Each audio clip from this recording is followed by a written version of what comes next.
Goeiemôre en geseënde Sabbat. Nou is dit ook beter. Ek nooi julle uit om saam te blaai in julle Bybels na, julle sal sien ook op die bord, Genesis 17 vers 1 en vers 2, as die skrif van nadenking vir vanoggend. Genesis 17 vers 1 en vers 2. Toe Abraham 99 jaar oud was, het die Here aan Abraham verskyn en vir hom gesê, ek is God, die Almagtige, wandel voor my aangesig, dan sal jy opreg wees.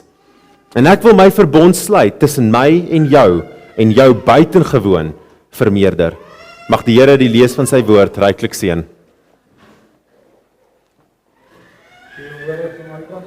Baie welkom in die huis van die Here sê, om ons diens te open, sing ons lied nommer 8.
As er nou geleentheid gegee word vir die tiendes en offergawe.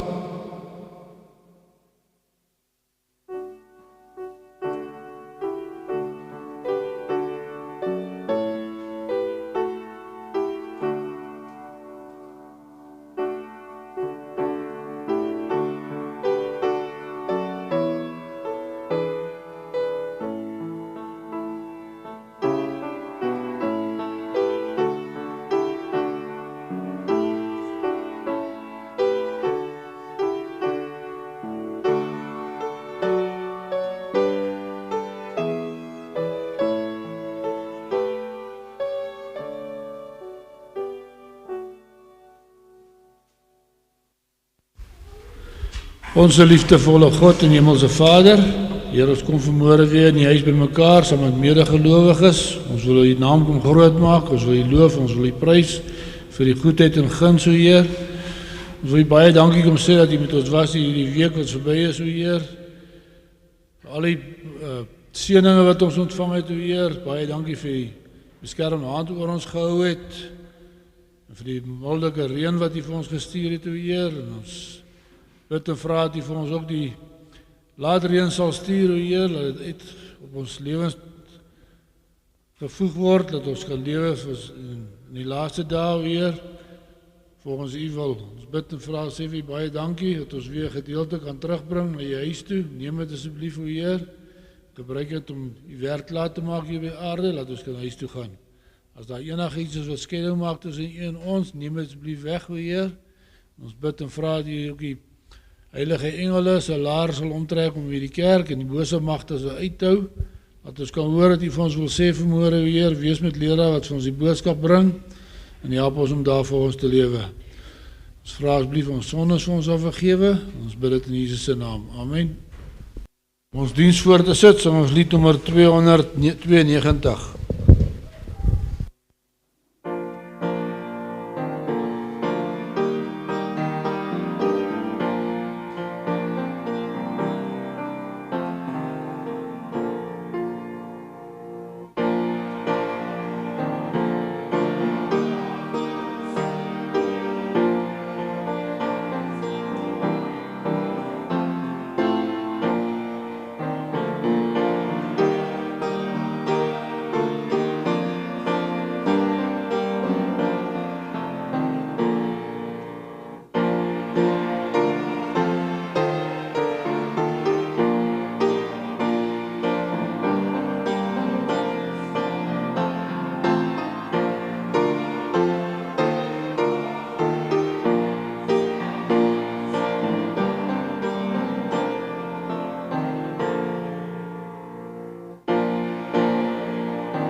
Hemelvader, baie dankie vir die goedheid, dankie vir die guns.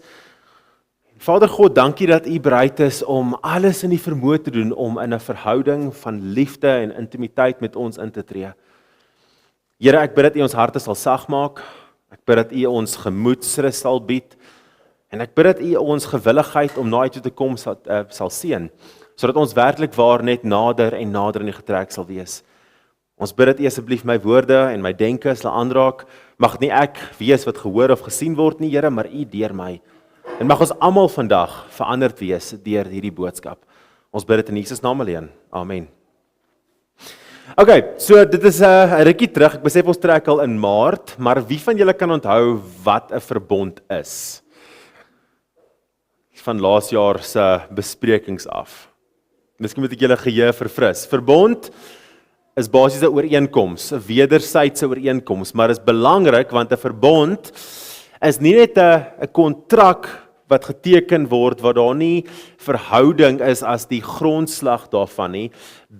Daar is juis meer tot 'n verbond as net 'n ooreenkoms. Ek het die voorbeeld gebruik van 'n huislening of 'n selfoonkontrak of iets. As ek daai kontrak teken by MTN of Vodacom of wat ook al, hulle gee nie om of ek 'n moeilike tyd het of ek deur 'n rowwe week was of hulle wil net weet waar is die geld. Dis al wat ons wil hê. Waar 'n verbondsverhouding met God is meer as net 'n kontraktuele ooreenkoms, dis 'n verhouding.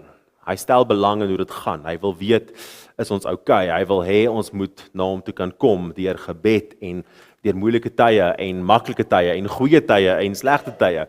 So ek het daar die onderopskrif gesit, spesifiek die begeerte om wat? In ons midde te wees. God wil met ons wees. Dit is sy een groot begeerte en ek wil amper so ver gaan as om te sê, as ons die Bybel vat van Genesis reg deur tot Openbaring, gaan julle baie goed behoort te sien dat dit is letterlik God se intervention om met die mensdom te wees. Dis al wat hy wil hê, van Genesis tot Openbaring, is hy wil net by ons wees. Hy wil ons na hom toe kan trek en hy wil in liefde en verhouding en ek wil sê 'n sinvolle, betekenisvolle, diepe, intieme verhouding met ons wees. As ons enigstens iets anders in hierdie boek raak sien wat nie God se verhouding met ons bevorder nie, dan sal ek graag wil weet wat dit is. Want dit alles gaan net oor God wat uitreik. Okay, dis die doel van die verbond. Nou die verbond het ek laas ook gesê is een van die grootste temas in die Bybel wat ek dink ons nie genoeg aandag aan gee in die Bybel nie. En die rede daarvoor is dat as ons gaan kyk by Genesis, vind ons die verbond met Adam en Eva. As ons gaan kyk in Openbaring, lees ons selfs van die verbondsverhouding daar. So letterlik dis die boekdele van opening regtig tot einde. Maar dit gaan verder want ons het laas aangeraak in Genesis het Adam en Eva God se verbond nagekom. Nee, hulle het hom verbreek. Het God hulle verstoot na dit. Inteendeel, hy het hulle begin meer radikaal na hom toe trek. Na die sondeval het Adam en Eva die verbond gehou. Ons sien as te ware dat hulle eerste kinders het in twis en risie ingetree en Kain het Abel doodgemaak as juis 'n teken van daai verbond van die hand afwys. Okay, en toe kom God verder en hy reik weer uit en wat was die volgende verbond wat hy gemaak het? Kan julle onthou? Noag. Soveel so dat hy 'n teken van die verbond gegee het vir ons wat ons vandag nog het as herinnering aan hierdie verbond. En dit is natuurlik die reënboog. Maar ek kan julle amper waarborg dat bitter min van ons dink aan God se verbondsverhouding met ons wanneer ons 'n reënboog sien. Ons mag dalk dink aan die vloed, ons mag dalk dink aan die diere of die ark, ons mag dalk dink aan God, maar ek dink nie ons dink aan God se radikale intrede om ons te red met die doel om lief te hê nie. Nou ek dink daar is in ons gedagtes baie mooi kompartemente gevorm rondom wat ons in die Bybel lees. Okay, byvoorbeeld, ons dink aan God wil ons red, maar ons vergeet dat God ons wil red vir verhouding. Julle is met my. Hy red ons nie net van sonde om ons te red van sonde nie, hy red ons van sonde sodat ons hom kan lief hê. Hy het ons van die gevolge van sonde, sodat ons in ewigheid met hom kan wandel. Soveel so dat die Bybel eintlik vir ons melding maak daarvan, dat hy met ons wil wees. Openbaring, wat gebeur? Die nuwe Jerusalem sak af, God kan dan in ons midde wees. Okay, dis letterlik God se einddoel van sy hele sending, is om sy hoofkantoor, sy hoofstad, nie enige plek in die heelal te hê nie, met ons te hê. Okay, as daar enige twyfel is dat God se liefde, verhouding, koneksie dryf, dan wil ek dit sommer van nou af uit die weg uitruim. Dis die doel van sy verlossing, dis die doel van hoekom hy doen wat hy doen met ons. Alles wat God doen met hierdie aarde is om hierdie verhouding te bevestig en ongelukkig omdat ons hardkoppig en diknekkig is, te herbevestig. Te herbevestig. Te herbevestig. Nou die ou verbond is een van die interessante terme wat al gebruik word en daar is baie stertjies wat aan daai term gekoppel word. Byvoorbeeld, waaraan dink julle as julle hoor ou verbond? Wat spring onmiddellik in julle gedagtes in? Dan moet 'n nuwe een ook wees. Okay? En presies dit, as ons dan daai stertjie vat en ons volg daai sin van redenasie, dan beteken dit die ou verbond is eintlik nie meer geldig nie, want daar's nou 'n nuwe verbond. Okay? En ek sien daar's 'n kop wat skud en ek stem saam, dit is nie so nie, maar as ons gaan kyk na Christendom as 'n geheel, is dit oor die algemeen wat geglo word. Ou verbond is mee weggedoen, want daar is 'n nuwe verbond gebring. Okay, miskien 'n goeie voorbeeld is die offerstelsel. Ons offer nie meer diere nie, nee. Ek hoop nie julle offer meer diere nie. Okay, ek praat nie nou van 'n slagting vir 'n braaivleis nie, ek praat van, ons offer nie meer diere nie. Okay, maar daar's 'n nuwe verbond en die nuwe verbond stipuleer nie dat ons diere moet offer nie, ons moet nou, wat doen in plaas daarvan? Dink gou in nagmaal. Okay, Jesus sê juis, hierdie is die bloed van die nuwe verbond.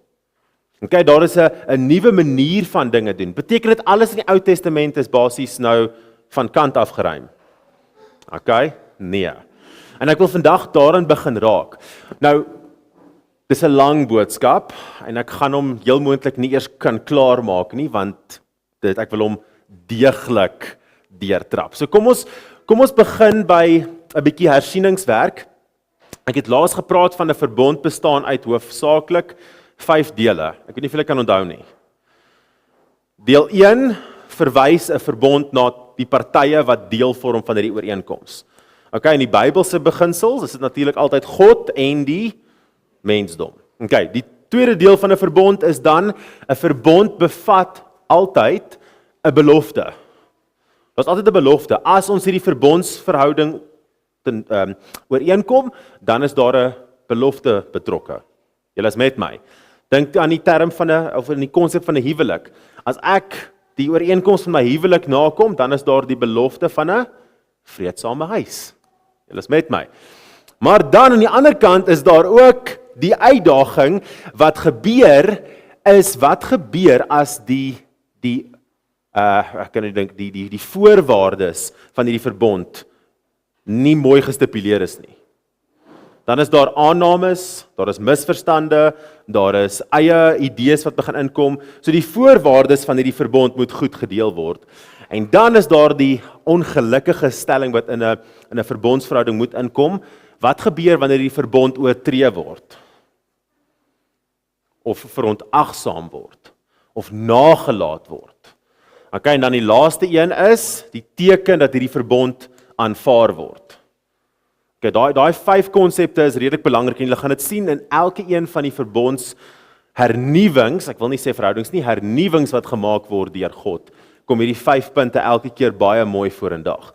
Nou die ou verbond was waar gevorm. Ek wil amper julle Bybelkennis 'n bietjie toets hierso. Waar was hy gevorm? Met wie? Okay, ek moet bieg, dis 'n bietjie van 'n strikvraag. Okay. Meerderheid van Christendom dink in die ou verbond en hulle dink onmiddellik aan Moses, né? Nee? As jy dalk iemand kry wat selfs 'n bietjie meer riskant is tot hierdie ding, gaan hulle vir jou sê Abraham. Okay, soos die skriflesing half gestel het. Maar dan gaan ons verder, was Noag, Dawid, Adam en Eva nie deel van die ou verbond nie. Julle is met my. So hierdie ou verbond is eintlik 'n baie groter tema as wat ons baie keer dit besef.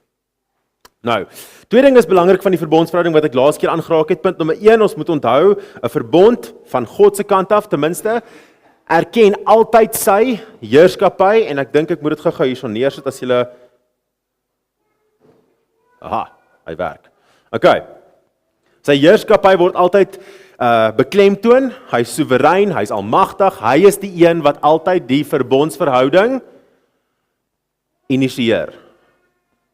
Altyd. Dis nooit ooit die mensdom wat hierdie verbondsverhouding initieer nie. Ons reageer daarop.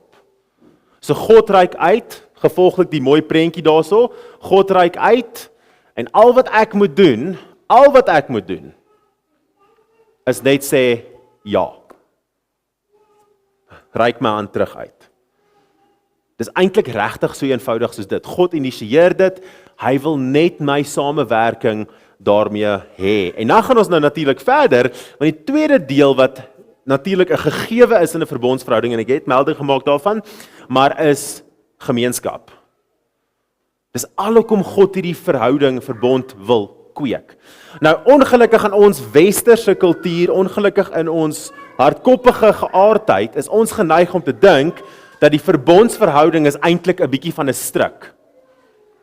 Vir dieselfde manier wat ons in ons 21ste eeu geneig is om te dink dat die huwelik 'n bietjie van 'n struik is. Okay, die samelewing daar buite sien nie die huwelik as vryheid nie, hulle sien dit as 'n gevangenskap, 'n lewensvonnis van verdriet en jy moet nou maar net opgeskeep sit met daai een eggenoot vir die res van die lewe en dis nou maar hartseer vir jou, jammer vir jou. Okay, die realiteit is God se verbond is nie dit nie. Dit is nie veronderstel om ons vas te vang as gevangenes nie. Dit is nie veronderstel om ons beperk of vreesagtig of ingetem te laat voel nie. Dis juis veronderstel om ons die vryheid te bied om werklik waar te kan leef en soos natuurlik Johannes skryf, leef in oorvloed, in die volheid van wie God is. Nou wil ek graag 'n versie met julle lees en dis vir my baie belangrike versie wat hierdie verbondsmotief eintlik bekendstel aan ons Levitikus 26 vers 12 en ek sal in julle midde wandel en vir julle 'n God wees en julle sal vir my 'n volk wees. Dis die enigste motief wat God het om hierdie verbond te kweek. Is dit. Hy wil net met ons wees. Hy wil net 'n eenvoudige, liefdesvolle band, 'n verhouding hê. En dis eintlik regtig so eenvoudig soos dit. Daar is nie noodwendig enige bymotiewe of ek wil sê gedagtes daarmee gepaard nie. Nou ek het 'n bietjie die kar voor die perd gespan. As jy wil neerskryf, daar's die 5 dele van die verbond. Ek is jammer daaroor dat ek hom so 'n bietjie vooruit gespan het. Maar as ons kyk na Abraham, dan wil ek julle bring by die beginpunt. Abraham, die Abrahamse verbond, is daar natuurlik partye betrokke. Nou die partye betrokke by Abrahamse verbond is natuurlik wie? God en Abraham, maar dit gaan verder. Want as ons daai teksvers moet gaan lees en ons gaan dit nie kan doen nie want tyd gaan ons lelik inhaal. As ons dink aan die verhouding of wat God met Abraham geïnisieer het, was dit nie alleenlik God en Abraham nie, maar dit was ook sy nageslagte. Okay, wat moes kom deur hom. So die belofte is daar dat God hierdie verhouding wil hê met Abraham en hy initieer dit weer opnuut met Abraham, maar dan interessant genoeg ook so almal wat daarna moes kom uit Abraham uit. En dan, baie merkwaardig, kan ons kyk na die belofte wat daar gepaard mee gaan. Abraham se nageslag sou wees soos wat? Sterre van die hemel en die sand van die aarde. Was dit die hoofbelofte van hierdie verbondsverhouding? Baie kinders. Want ongelukkig, as jy gemis het Abraham nie baie kinders gehad nie. Okay, hy het ongelukkig nie veel nagelaat in daai sin nie.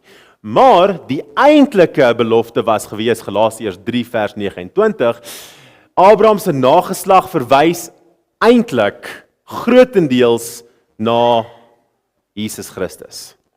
En dis waar Galasiërs inkom, en dit sê eintlik baie mooi vir ons, as julle aan Christus behoort, dan is julle ook die nageslag van Abraham. En volgens die belofte word julle erfgename. Nou ek is nie letterlike, ek weet nie of ek is nie, ek dink nie ek is 'n nageslag van Abraham nie. Maar deur wat Jesus kom bied het, deur wat Jesus kom doen het, kan ek aanspraak maak op Abraham se bloedlyn basies. Met ander woorde, ek word tegnies, noem dit nou maar geestelike Israel. Ek het ook hierdie belofte van God wil met my wees. Ek het ook die belofte van God wil 'n verhouding met my aanknoop. Ek het ook die belofte van God wil meer vir my hê as wat hierdie wêreld vir my kan bied. Hoekom het ek hierdie belofte? Want Jesus. Dis letterlik die aanknopingspunt wat daar is. Nou as ek 'n bietjie verder moet gaan, dan is daar 'n voorwaarde van hierdie verbond. En wat is die voorwaarde van hierdie verbond wat God met Abraham gekweek het? Abraham se afhanklikheid moet van wie wees? Van God. Okay, en waar sien ons dit? Wat het gebeur in Genesis 12? God het gekom na Abraham toe. Waar was Abraham se woning op daai tyd? In Ur. En hy moes wat doen?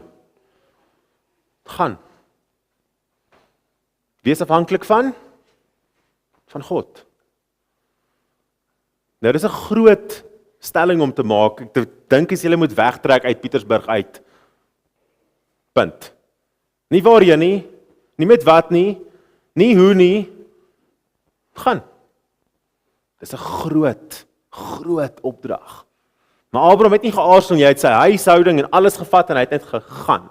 Nou verder gaan lees ons dat die voorwaarde ook daarmee gepaard gaan, is in Genesis 15, dat die aanvaarding van God se voorsiening word baie mooi meegedeel. Nou, ek wil amper, kom ons gaan eers een verder. Was die verbond gebreek? Ongelukkig ja.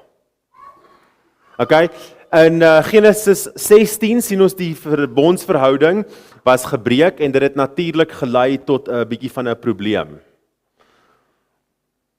Hoe was die verbond gebreek? God het nageslag beloof. Abraham het besluit hy gaan 'n DIY projekkie van maak en hy gaan met Hagar gaan slaap en 'n nageslag vir hom self voorsien. Okay, was dit God se plan? Nou dink gou aan die kern van die verbond. Verbondsverhouding is grondslag verhouding gedrewe. Wat het gebeur toe Abraham besluit om die saak in sy eie hand te neem? Verhouding met wie was gebreek? Met God en vat dit verder. Hoe was sy verhouding met Sara gewees daai tyd? Sleg. Hoe was die verhouding met Hagar gewees daai tyd? Sleg. Okay, deur sake in sy eie hande te neem het hy verhoudings gebreek. Hy het afbreek gedoen van wat God wou inbring. Wanneer ek hierdie verbondsverhouding wat God vir my het op my eie terme probeer maak, dan lei dit tot moeilikheid. Dit lei tot ongeluk. Dit lei tot 'n vermorseling van die oorspronklike plan. Nou interessant genoeg, hoofstuk 16 is baie spesifiek daar geplaas. Daar's 'n deel in die Bybel wat een van die vreemdste hoofstukke in die hele Bybel is vir my ten minste. Genesis hoofstuk 15, as jy gou blaai, ek het dit nie op die bord nie. Genesis hoofstuk 15. Dis net 21 verse. Ek gaan nie alles lees nie, maar ek wil julle aandag soontoe trek, want wat hier gebeur is interessant om die minste te sê. Okay. Na hierdie dinge het die woord van die Here, dis in vers 1, tot Abraham gekom in 'n gesig en gesê: "Vrees nie, Abraham, ek is vir jou 'n skild en jou loon is baie groot." Toe vra Abraham: "Here, Here, wat sal U my gee, aangesien ek sonder kinders heen gaan en die erfgename van my huis, die wat ook al, Damaskener Eliezer is. Okay, so hier kom ons nou, hierdie verbondsverhouding maak nie vir hom sin nie, want die belofte van sterre en sand en dit gaan baie wees, maar daar's niks om daarvoor te wys nie. Nou, as jy die oë so 'n bietjie afvat, dan kom dit 'n bietjie verder, vers 4. Toe kom die woord van die Here tot hom en sê, hierdie een sal jou erfgenaam nie wees nie, maar die een wat uit jou liggaam sal voortkom, hy sal jou erfgenaam wees. Daarop lei God hom uit na buite met die woorde, kyk nou op na die hemel en tel die sterre, as jy hulle kan tel. En hy sê vir hom, so sal jou nageslag wees. Okay, maar nou gebeur iets baie interessant. Lees vers 7. Verder het hy vir hom gesê, ek is die Here wat jou uitgelei het uit Ur van die Galdeërs om jou hierdie land in besit te gee. En hy sê, Here, waaraan sal ek weet dat ek dit in besit sal neem? En God antwoord hom, neem vir my 'n 3 jaar oud vers, 'n 3 jaar oud bokooi en 'n 3 jaar oud ram en 'n tortelduif en 'n jong duif. Julle het die diere, né? Okay. En hy het dit alles vir God gebring en dit wat mee gedoen? Middeldeur gesny. Okay. En die helftes teenoor mekaar gelê. So hy het die kop van die ooi en die bok en die ram neergelê en oorkant dit het hy die bout neergelê. Julle is met my. Okay, so die dier is mooi in die helfte gesny. Daar's 'n paadjie tussen die twee deur. Okay? En dan het hy verder gegaan. Hy het nie die voëls in die helfte gesny nie. Toe kom daar roofvoëls op die dooie diere, maar Abraham het hulle weggejaag. En toe die son wou ondergaan, val daar 'n diepe slaap op Abraham en kyk, skrik en groot duisternis het hom oorval. Daarop sê hy vir Abraham, God vir Abraham, weet verseker dat jou nageslag vreemdelinge sal wees in 'n land wat aan hulle nie behoort nie. Daar sal hulle diensbaar wees en verdruk word vir 400 jaar.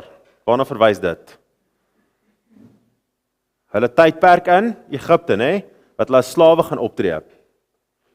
Maar ek sal ook die nasie oordeel aan wie hulle diensbaar moet wees en daarna sal hulle uittrek met baie goed.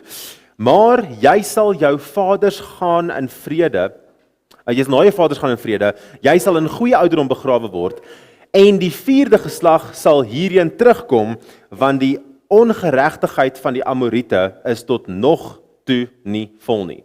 En na sononder, toe dit heeltemal donker was, gaan daar 'n rokende oond en 'n vurige fakkel tussen die stukke vleis deur. Op daardie dag het die Here met Abraham 'n verbond gesluit en gesê, aan jou nageslag gee ek hierdie land, van die riviere van Egipte af, tot by die groot rivier, die Efraatrivier. Julle is met wat gebeur het. Okay, God kom na Abraham toe en hy moes diere in die helfte sny, hy sit die diere sy helftes oor en stem met mekaar, hy val in 'n slaap en God beweeg deur wat lyk soos 'n rokende bak met 'n vuurvakkel en dit is die teken dat die verbond gesluit word. Vreemd? Bietjie die mekaar? Klink dit nogals goddelik vir julle? Okay, en wat basies hier aan die gebeur is, onthou ek het laas gesê 'n verbond word nie gesluit nie, hy word gesny. En die rede vir die snyding van die verbond is dat hierdie dui aan op wat moes gebeur met die party wat die verbond sou breek. As die persoon die verbond breek, is hy geregtig om dood te gaan. Maar wie het deur hierdie diere deurgeloop? Abraham of God? Hoekom? Hoekom nie Abraham nie? Kan God 'n verbond breek? Kan God 'n ooreenkoms breek? Nee. Hy kan nie. Kan Abraham? Kom ons gaan kyk wat gebeur in letterlik die volgende hoofstuk, hoofstuk 16.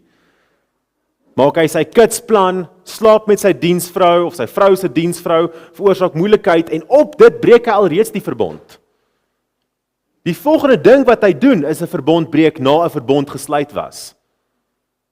Julle sien die tendens hierso. Dat God bereid was om die gevolge van 'n verbreeking in die verhouding op homself te neem. En nie op Abraham nie. Laat hierdie julle aan iets dink. Wat het in die Nuwe Testament gebeur, die nuwe verbond? Wie die gevolge gedra van 'n gebroke verbond in die Nuwe Testament? Wat op 'n kruis gesterf het. Wat bereid was om dit te doen, om te wys dat hy enigiets in sy vermoë sal doen, om te verseker dat ons in hierdie verhouding met hom kan bly. Nuwe verbond, ou verbond, selfde God, selfde beginsel, selfde begeerte om hierdie verhouding te verseker, al is die mensdom traag en selfsugtig en hardkoppig om dit nie te wil hê nie, is God deur en deur, keer op keer bereid om te bewys dat hy sal alles doen, selfs die gevolge dra van 'n gebroke verbond op hom, al is hy nie die een wat dit breek nie. Nou vra ek julle die vraag, is dit nie 'n groot God, wat enige iets en alles sal doen om te verseker dat ons by hom kan uitkom en kan bly nie?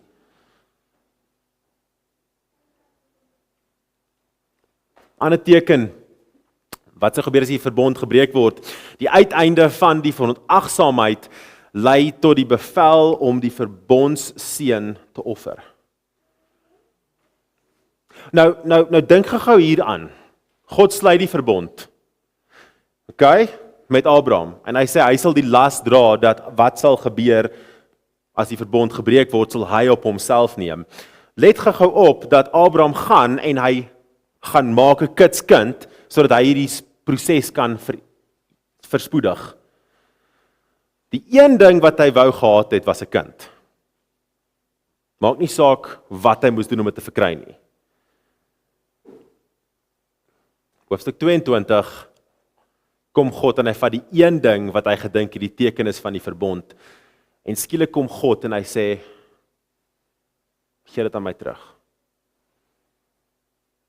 Wat God gedoen het, was nie net om te sê, gaan offer jou seun nie, maar God was eintlik besig om te sê, dis die teken dat jy die verbond met my eintlik gaan sluit. Dit is eintlik die las wat jy behoort te dra van jou wat hierdie verbond gebreek het. Hierdie was nie 'n lukrake ding nie, dit was nie net 'n ding wat net gebeur het sommer nie. Dit was eintlik die realiteit van wat sou gebeur as hy die gevolge moes dra van sy verbond breek. Julle is met my. Die regverdige ding om te doen, was om die teken van die verbond te ontneem. Nie waar nie? En dit was sy seun. Het God dit gedoen? Nee. Wat het God gedoen? Wag, hier's 'n plaasvervanger. Hier is iets wat eintlik die las van die gebroke verbond sal dra, sodat jy nie hoef nie. O wag, wie's dit? Of dan nou, as ons nou dink in die Nuwe Testament, Jesus. Begin julle sien, daar eintlik geen verskoning, daar's geen rede vir my om nie na Jesus toe te kan kom nie. Die enigste ding wat my weghou van Jesus af is, yours truly. Dis ek. Ek is die probleem. Julle is die probleem. Dis nie God nie. Hy doen alles wat hy moontlik kan om ons by hom uit te kry. En hoe meer voorsiening hy maak, is dit amper asof ons net meer ons rug teen hom begin draai. Hoekom? Hoekom is ons so hardkoppig, so halstarrig, dat ons nie bereid is om dit te aanvaar wat hy vrylik vir ons bied nie? Gaan 'n bietjie verder. Die teken dat hierdie verbond aanvaar is. 2 tekens. Eerste een was die besnydenis. Hoekom die besnydenis? Is dit ook maar 'n lukrake teken wat God maar net besluit het, okay, ek het 'n foutjie gemaak, ek het 'n stukkie ekstra vel aan die man gesit, kom ons maak net maar plan en haal hom af. Hoekom die besnydenis? Wat het gebeur in hoofstuk 16? Hy het sy geslagsorgaan gebruik vir 'n plan maak wat hy self wou gehad het. Die herinnering wat hy moet hê, is dat dit 'n plan is wat hy self probeer beraam het. Nou let wel dat Abraham en al die mans in sy kamp, moes ook besny geword het. En dit was 'n teken vir Israel dat hulle uniek moes gewees het. Hoekom? Dink gou 'n bietjie vorentoe in die Bybel. Genesis, Exodus, Levitikus, Numeri, Deuteronomium. Hoe die volk van Israel te werk gegaan. Wat was die ding wat hulle keer op keer in geval het? Toe Balaam nie weet hoe om hulle te laat val nie, of om hulle te vervloek nie, het hy opgekom met die baie slim idee, kom ons bring die Midianitiese vrouens in die kamp in. Wat het hy eintlik aangeval? Hy het vrouens in die kamp gebring sodat hulle die verbond moes breek, sodat hulle weer eens kon afbreek wat God eintlik in plek gestel het met Abraham. Hulle almal was besny sodat hulle 'n baie sigbare teken het van seksuele reinheid, punt nommer 1. Punt nommer 2, sodat hulle kan onthou wat dit gekos het toe die mens die verbond in hulle eie hande neem en dit verontagsaam en in die stof vertrap. Daar's nog 'n vreemde storie in die Bybel. Julle onthou toe Moses die brandende bos gehad het en hy het met sy vrou teruggegaan na Egipte toe om die volk uit te lei, wat het gebeur? Daar's 'n baie vreemde storie. Daar was amper 'n geval asof God gelyk het asof hy hulle wil doodmaak. Julle onthou dit? En toe wat doen Zipporah? Onthou julle die storie? Sy vat toe die kinders en besny die kinders en dit was dit en gooi die voorvelle, sit dit al voor die Here neer. Onthou julle die storie? Bietjie vreemd, né? Dit hy weer eens hierop aan. Moses was nie gewillig om die volle gang te gaan vir die teken van verbond nie. Hy moes dit onthou, hy moes dit aanvaar. Tweede teken dat die verbond gesluit was, is die ram wat in die plek van Isak geoffer is. Dit is waar die naam Jahwe Here vandaan kom en dit is baie mooi want dit beteken letterlik God het voorsien. God het voorsien en God voorsien nog steeds en hy voorsien altyd. Tot watse doel voorsien God? Verhouding van liefde met ons. Nou ek het nie genoeg beklemtoon nie, want op die ou einde van die dag het ons nodig om te begin besef dat wat hier aangaan is dat God werklik waar wil hê ons moet na hom toe kan kom in liefde en in vreugde vir dit wat hy bereid was om te doen en nog steeds te doen sodat ons hierdie liefdesband met hom kan hê wat geen mens of geen iets kan breek nie. Die verbond gaan verder as ons nou dink aan die ou verbond na die tweede deel toe, die Sinai verbond. En as ons dink daaraan, Abraham het 'n heidense agtergrond gehad. Hy kom uit 'n stad uit met 'n verwronge beeld van wie God is en hy wou natuurlik die beeld, God vir die beeld herstel. En dis hoekom hy hom uitgelei het. Maar wat het gebeur ook, Israel was ook in 'n heidense agtergrond vir 400 jaar en hulle moes ook daar uit beweeg uit die swaar kry en die verbond moes hernie geword het. Nou Genesis 20 is baie duidelik daarmee dat op die einde van die dag dit was 'n komplete, ek dink eintlik is Exodus 20, as ons dink in die 10 gebooie, vertel dit ons hoe hulle uitgelei moes wees. Maar op die einde van die dag is dit baie sterk duidend op die feit dat God hierdie verbondsverhouding met Israel ook wou sluit. Nou ek wil graag hê ons moet kyk na Deuteronomium 30 wat baie mooi vir ons eintlik aandui wat die hart van die saak is op die ou einde van die dag. Hierdie gebod wat ek vandag beveel is vir jou baie swaar. Ontsaglik gewigtig. Is nie te swaar nie en is ook nie te ver van jou af nie. Dit is nie in die hemel nie, sodat jy moet sê, wie sal vir ons na die hemel opklim en dit vir ons gaan haal, en ons dit laat hoor, dat ons dit kan doen.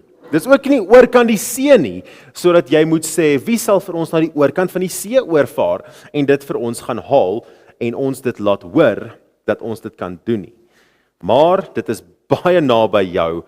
Dit is maar baie naby jou is die woord in jou mond, in jou hart om dit te wat? Te doen.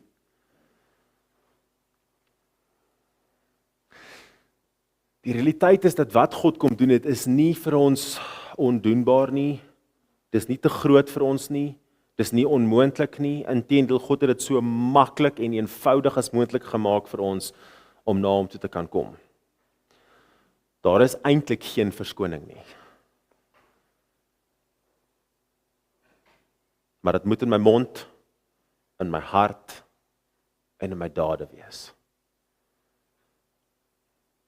As ek 'n getroude man is, wat ek wel is, maar ek leef nie soos 'n getroude man nie, wat sê dit vir julle? Ek is nie werklik getroud nie. Want my mond, my hart en my dade spreek iets anders. Hierdie ring beteken niks as my mond, my hart en my dade nie daarby pas nie. My trousertifikaat beteken niks as my mond, my hart, my dade nie daarby pas nie. Ek wat kerk toe kom, my Sabbat beste aantrek, ek wat Christen is, Bybel onder die hand, bid elke dag, as my mond, my hart, my dade nie daarby pas nie, Christen vir wat? Volgeling van Jesus vir wat? You've got to walk the walk and talk the talk. Hierdie verhouding is meer as net 'n ding wat ek sê, daar's 'n verwantskap tussen my, ek was so 'n paar jaar terug gedoop, of ek gaan kerk toe, of ek dien die Here op die regte dag, oor die leerstyl. Daai goed maak eintlik niks saak as my lewe nie gaan getuig van 'n diep, intieme verhouding met God nie.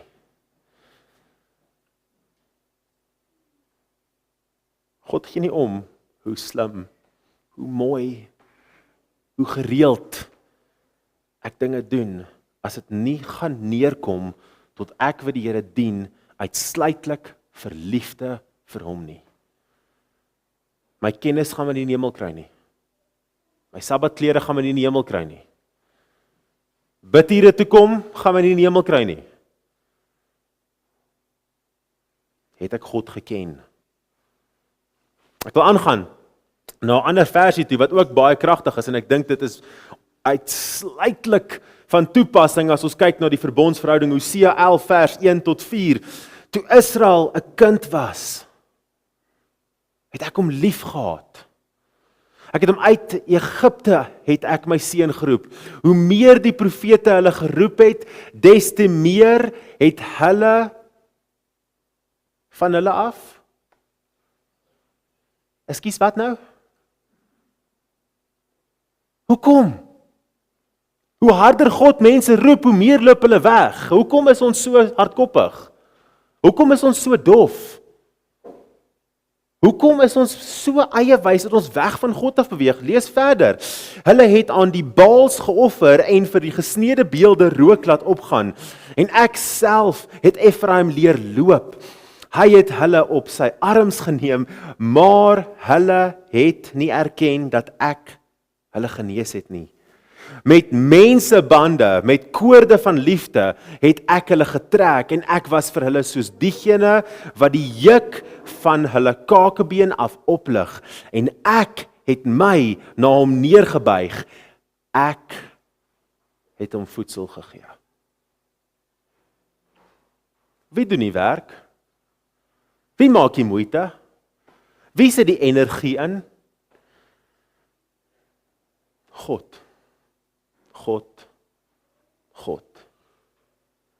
En as jy getwyfel het, God. Die vraag wat in my gedagtes in lui, skree, hoekom beweeg ons weg van die Here af as hy ons so intensief probeer nader aan homself bring? Hoekom kies ek nog steeds om my denke, my dade, my woorde, my oordeel te vertrou as ek weet ek is geneig om stupid te wees? Die realiteit vandag is, nie een van ons wat hier sit kan ons oordeel vertrou nie. Nie een van ons wat hier sit kan vertrou dat ons die regte besluit sal neem nie. Nie een kan ons vertrou dat ons nie hardkoppig is nie, en ek dink ongelukkig ons as Afrikaner volk is soms meer hardkoppig as die res van die wêreld. Ons het nie 'n verskoning nie. Ons het nie 'n rede om op terug te val om te sê, maar ek het nie geweet nie. God doen alles in sy vermoë om te verseker dat ons by hom kan uitkom. Alles. En nog meer. Nou ek weet tyd is teen my en ongelukkig kan ek nou nie seker verder gaan, maar ek dink dit gaan 'n bietjie laat aanraak. Maar as ons gaan kyk na die verdere deel, die verbond wat gesluit word by Sinai, dan gaan dit selfs dieper en meer intensief hoe God net uitreik na ons toe. Nou ek wil sê ter slotte vir nou wil ek graag julle aandag trek net bloot na die laaste skyfie toe wat ek hier het, skus. Ek jaag nou die deur, jammer daarvoor. Maar is ons bereid om God se verbond aan te neem as ons eie deur Jesus Christus? Is ons bereid om lewenstyl, lewensstandaard, denkpatrone, gedragskodes, gedragstandaarde te verander sodat ek hierdie verhouding met Jesus kan hê? Of is ek nog steeds bereid om dinge tussen my en God te plaas wat skeiding kan bring? Is ek nog steeds bereid om wyser as die Here te wil wees? Is ek nog steeds bereid om daai risiko te plaas om myself hoër te ag as die Here? Of is ons bereid om deur Jesus en wat hy doen, die las wat hy bereid is om te dra, die gevolge wat hy bereid is om te dra, is ek bereid om na hom toe te kom in liefde. Ek wil hê ons moet afsluit met 'n lied 150. En ek wil hê ons moet die woorde weer eens nie noodwendig sing nie, maar ek wil hê ons moet dit bid. En as ons kyk na die woorde van lied 150, dan lees dit as volg: leef uit, dis my ou gunsteling, maar lied 150, hy is uit my kop uit, julle. Vul my o Gees van God, julle, ek het nou 'n breinflater gehad. Vul my o Gees van God, en ek dink hy gaan verder, baie mooi, vul my met lewe weer, dat ek mag min wat u bemin, en doen wat u begeer. Maar dit moet oorsprong uit die Here uit. Want ek weet ek kan myself nie vertrou om te doen wat God begeer nie. Want as ek in my eie toedoen gelaat gaan word, dan gaan ek juis kies wat my gaan bevoordeel. Wat vir my die beste gaan wees, ten koste van ander mense. Soos duisende jare se geskiedenis keer op keer bewys het. Kom ons staan saam, dan sing ons hierdie lied, soos wat ons weer eens ons verhouding met die Here net herbevestig.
Dierbare Hemelse God en Vader,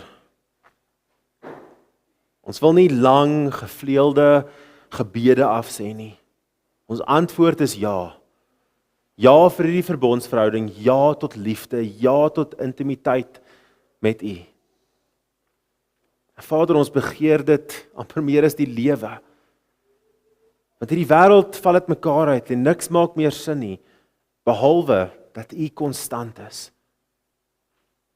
So hier is ons, Here, neem ons en mag ons in liefde met U kan wandel, elke liewe dag.